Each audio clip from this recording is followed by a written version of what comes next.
My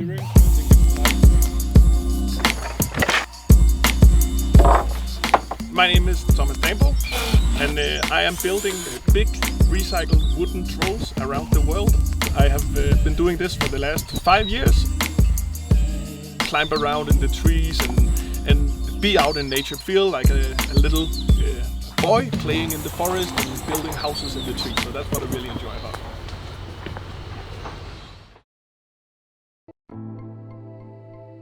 I really love it here in Wolong. It's so exciting to be on this mountain and build, but of course it is a little bit complicated to build so big sculptures on a mountain and inside a rainforest. But luckily we have a lot of help from some really talented students from the art school, and we have some really nice local helpers that makes it all run smooth.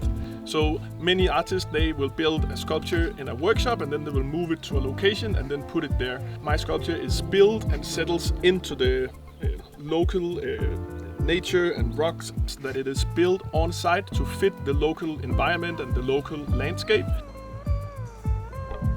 All the trash comes from here and it's set into the local environment, and I think that's what's special about my art, because it makes it feel so much alive. The other day me and my friend went to the market and we saw a woman that had a basket made of bamboo, and I thought like, wow, here they have like this big and beautiful bamboo, maybe we can split it and then braid the hair. So this would be the first sculpture in the world with a braided bamboo hair. So we had some of our local friends here help us collect some bamboo, and now we're doing experiments of how to braid a really big bamboo braided hair thing, and I'm super excited to see what it'll look like, because I think it'll be really cool and it'll also give it a touch of the local nature and the local environment here.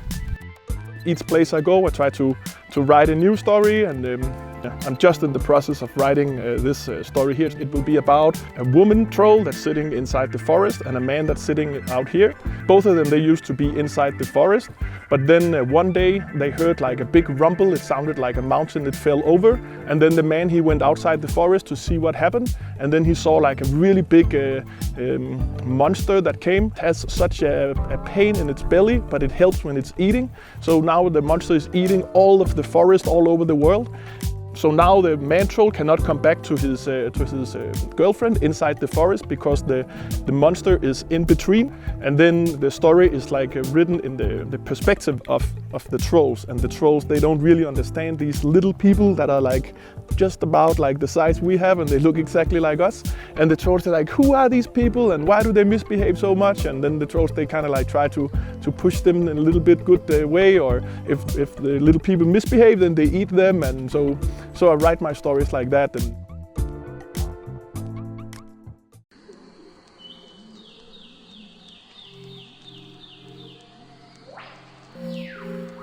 maybe I hope that my art also maybe will help to change a little bit of the behavior of eating some candy, having a piece of plastic, and then just throwing it in this beautiful nature, because I see it all the time, and I'm telling my workers, don't throw your cigarette butts in the forest, don't throw your trash all over, because for me, like, this is so pristine and such a beautiful place, and I don't understand why people, they just throw trash all over. But I hope that they will remember that trash don't disappear if you throw it in nature. It will stay there, and it is the children of tomorrow that will have to live in that world where all that trash is.